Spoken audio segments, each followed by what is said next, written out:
Assalamualaikum warahmatullahi wabarakatuh.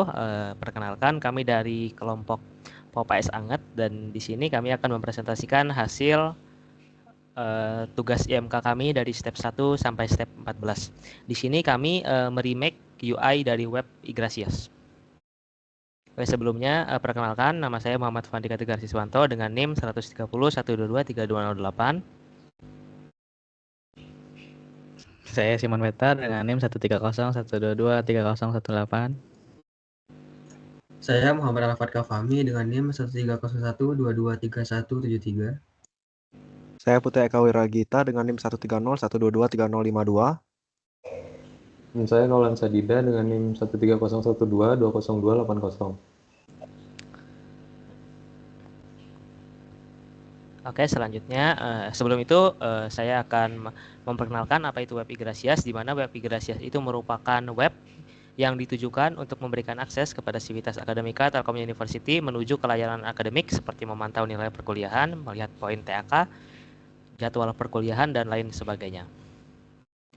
Selanjutnya untuk step pertama yaitu step user pain. Di sini kami mengidentifikasi user pain apa-apa saja yang dikeluhkan dari web Igrasias ini. Nah, dari survei yang kami telah lakukan, kami menemukan diantaranya ada 4 user pain, yaitu yang pertama ada navigasi sidebar yang terlalu banyak, header yang tidak diperlukan, penempatan berita acara yang berantakan, serta tampilan menu navigasi yang inkonsisten. Di sini juga kami mulai memperbaiki dari web Igrasias ini apa-apa saja yang dipermasalahkan oleh user, seperti itu. Selanjutnya di sini kami memberikan persona-persona sebagai gambaran dari user. Yang pertama ada Eka, di mana dia berusia 20 tahun, mahasiswa dan berlokasi di Bandung, Indonesia, di mana kepribadiannya itu adalah ekstrovert, ceria, dan eksploratif. Lalu selanjutnya ada Nail, dia ini ambivert, kritis, eksploratif, dan memiliki tujuan untuk melihat perkembangan nilai yang telah didapatkan di web Igrasias ini. Lalu selanjutnya ada Siti, di mana dia memiliki tujuan tidak terlambat melakukan pembayaran dan melakukan cetak KRS. Lalu selanjutnya untuk step 2 dan 3, yaitu memahami fungsi bisnis dan prinsip desain UI. Kami mendefinisikan task analysis atau HTA sebagai berikut, di mana requirement sistemnya yang pertama itu login, melihat nilai, melihat jadwal kuliah, bimbingan konseling, data pembayaran, pengajuan cuti, serta melihat data asrama. Lalu selanjutnya untuk konseptual modelnya ada login, lihat nilai, lihat jadwal kuliah, bimbingan konseling, pengajuan cuti, dan asrama. Lalu selanjutnya akan dijelaskan oleh rekan saya. Ya, selanjutnya ada pemilihan warna. Jadi untuk mockup yang telah direvisi, warna-warna yang kami pilih ada sebagai berikut, ada 6 warna. Oke, boleh di next. Selanjutnya itu step 45, menu sistem, skema navigasi, dan tipe Windows. Jadi untuk struktur menunya, menu terhubung untuk meningkatkan fleksibilitas user, skema navigasi, menu bar agar user dapat dengan mudah mengakses menu-menu lainnya. Lalu tipe window, ada primary window karena lebih baik dalam memberikan top level konteks untuk dependent window. Oke, boleh di next. Selanjutnya itu step 6 dan 7 menentukan jenis perangkat interaksi dan jenis objek UI sesuai dengan prinsip UI. Pertama, untuk inputnya itu ada device-nya, ada mouse, ada keyboard, dan touchpad. Nah, untuk interaksinya, mouse dan touchpad itu pengguna dapat mengklik menu dan tombol navigasi pada halaman web. Lalu pengguna dapat berinteraksi dengan elemen pada halaman web seperti pencarian dan formulir. Lalu untuk keyboard, pengguna dapat menginput data pada fitur yang diperlukan untuk memastikan input teks, untuk memasukkan input teks seperti pada menu registrasi dan masukan, lalu komplain, service desk, dan lain-lain. Lalu pengguna dapat menginput string menu yang ingin dicari pada fitur search menu. Lalu untuk justifikasinya, mouse dan touchpad menggunakan device mouse sangat mempermudah navigasi dalam mengakses suatu website, melakukan scroll down atau scroll up. Lalu untuk keyboard, pengguna keyboard sangat vital untuk melakukan input pada fitur-fitur tertentu. Boleh next. Itu selanjutnya ada output itu device, monitor, mesin pencetak atau printer. Interaksinya, monitor menampilkan informasi berupa menu-menu yang dapat digunakan.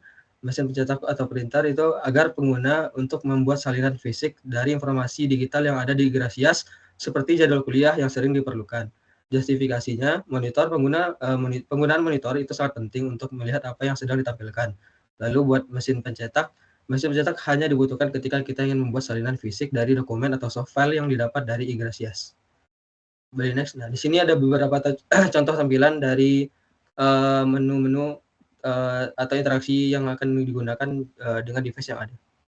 Oke, boleh di next. Selanjutnya akan dijelaskan oleh rekan saya. Nah, selanjutnya di step 8 dan 9, kita melakukan analisis desain teks dan pesan serta feedback, lalu guidance dan assistance pada website. Yang pertama, analisis desain teks dan pesan. Yang pertama, readability, jadi menggunakan bahasa yang sederhana agar mudah dipahami oleh user. Lalu convey, jadi website ini menyediakan informasi terkait dengan perkuliahan seperti melihat nilai, lihat jadwal, bimbingan konseling, pengajuan cuti, dan asrama. Lalu UI control UI pada website ini cukup efektif, seperti menu-menu di sidebar yang dapat memudahkan user berpindah ke menu yang diinginkan. Lalu user task, website ini membuat user nyaman untuk digunakan dalam waktu yang lama. Eksplorasi untuk mencari menu yang diinginkan dapat dilakukan melalui search bar dan sidebar. Nah, selanjutnya di analisis feedback, guidance, dan assistance, operation time-nya, feedback yang cepat dan tepat saat user berinteraksi dengan website atau pada setiap halaman website. Detection dan prevention-nya, memastikan user memilih tipe konseling yang memang disediakan oleh layanan konseling dengan menggunakan drop-down menu. Lalu membuat semua kolom registrasi menjadi wajib diisi oleh user dan memberikan peringatan jika ada kolom yang belum diisi. Hal ini diperlukan agar error tidak terjadi. Lalu assistance, terdapat menu pop-up pada menu bantuan yang berisi kontak dan alamat Telkom University untuk bantuan lebih lanjut. Lalu pada step 10 atau internationalization, kita menyediakan pilihan bahasa Inggris dan Indonesia karena kemungkinan user tidak fasih berbahasa Inggris maupun sebaliknya, jadi sehingga dibutuhkan dua bahasa yang berbeda. Nah, seperti ini contoh implementasinya. Next. Lalu step 11 yaitu accessibility. Web Igrasias didominasi oleh mahasiswa dan dosen, sehingga kemungkinan user dengan disabilitas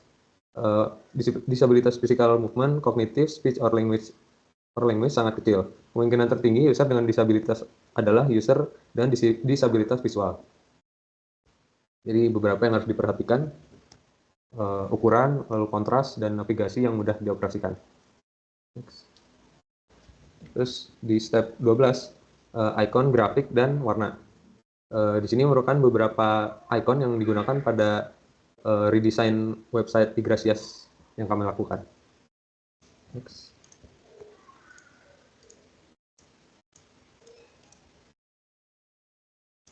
Nah, untuk grafik yang digunakan pada website Igrasias haruslah relevan dengan konteks akademik dan berupa foto, grafik, animasi, dan diagram yang mendukung. Informasi yang diberikan pengguna grafis dalam website memberikan visualisasi yang jelas dan mempermudah pengguna dalam memahami informasi yang diberikan. Dapat dilihat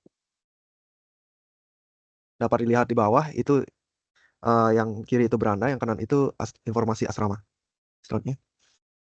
Nah, untuk warna dalam web Igrasias, warna merah dan putih itu sudah menjadi identik dengan Telkom University sendiri. Dapat dilihat warna-warna yang kami gunakan di bawah ini. Lanjut. Nah, untuk step 13,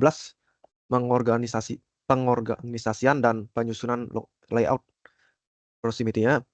Prinsip Gestalt proximity menyatakan bahwa benda-benda yang berdekatan tampak lebih berhubungan daripada yang terpisah jauh. Contohnya pada gambar yang di samping. Pilihan menu utama diletakkan berdekatan dan berjauhan dari menu bantuan atau help untuk memudahkan user membedakan menu utama sidebar dari menu lain. Next. Similarity. Prinsip similarity menyatakan bahwa objek-objek yang memiliki kemiripan dalam hal warna, bentuk, ukuran, tekstur, atau orientasi akan lebih mudah dikelompokkan.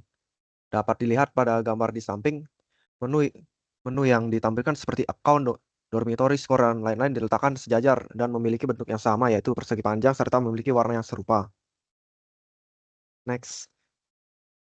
Nah, untuk continuity, kedua mockup di bawah ya, baik tampilan menu berita acara maupun menu notifikasi disajikan secara vertikal. Dapat dilihat pada di bawah gambar-gambar di bawah ini.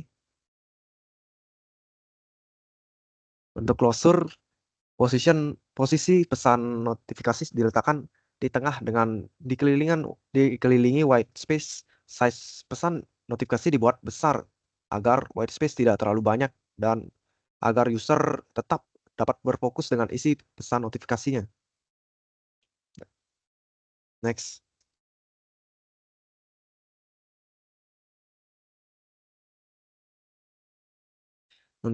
Posisi antara pertanyaan dengan satu pertanyaan yang lainnya dibuat tidak terlalu berjauhan agar user tetap nyaman melihat kolom pertanyaan yang sering dilihat.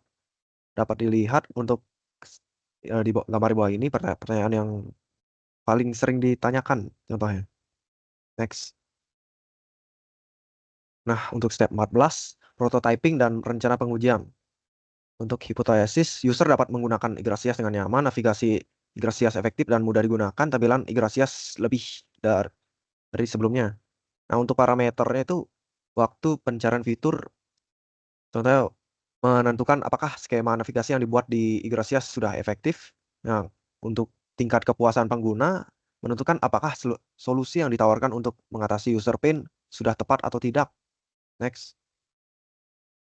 Nah, untuk task dan skenario, task login, contohnya pengguna login ke akun Yggdrasil. Nah, lanjut melihat nilai, itu contohnya mahasiswa mengecek dan mencetak nilai semester. Nah, untuk melihat jadwal itu pengguna melihat dan membayar biaya kuliah, dan terakhir pengujian cuti, pengguna mengajukan cuti dan dari perkuliahan. Nah, untuk asrama, pengguna mengakses informasi dan rekan sekamar dan pengajuan pindah atau undur diri dari asrama. Next. Nah, sekian untuk saya, akan dilanjutkan oleh teman saya. Baik, selanjutnya untuk penjelasan prototyping.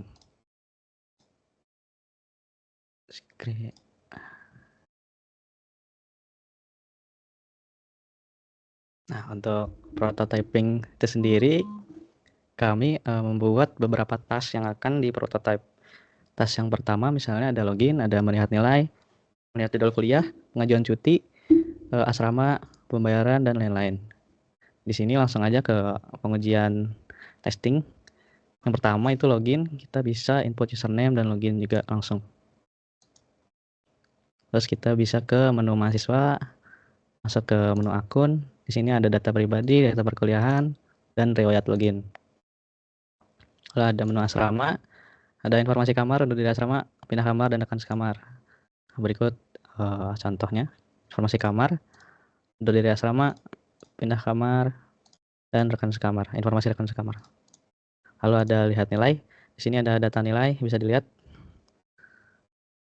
Lalu ada lihat jadwal. Lalu ada pengajuan cuti. Menu pengajuan cuti. Lalu lanjut ke menu kemahasiswaan. Di sini ada bimbingan konseling. Oke. Lanjut ke menu pembayaran. Ada data pembayaran, biodata, dan data mangki registrasi.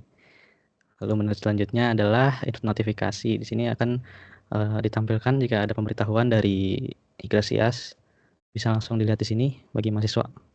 Dan ini juga bisa diklik. Selanjutnya menu bantuan.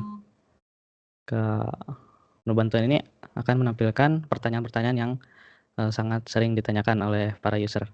Di sini juga ada tombol hubungi kami yang akan keluar pop-up untuk kontak yang dapat dihubungi ketika ada keluhan. Di sini juga kami membuat yang bahasa Inggris seperti asrama, menu mahasiswa, ada asrama, nilai, kemahasiswaan, ada counseling center atau bimbingan konseling tadi. Ada menu pembayaran, notifikasi, dan help atau bantuan. Mungkin sekian untuk pengujian prototype dan testing. Oke, kalau begitu sekian presentasi tugas IMK kami. Mohon maaf bila ada kesalahan kata. Wabillahi taufiq walhidayah. Wassalamualaikum warahmatullahi wabarakatuh.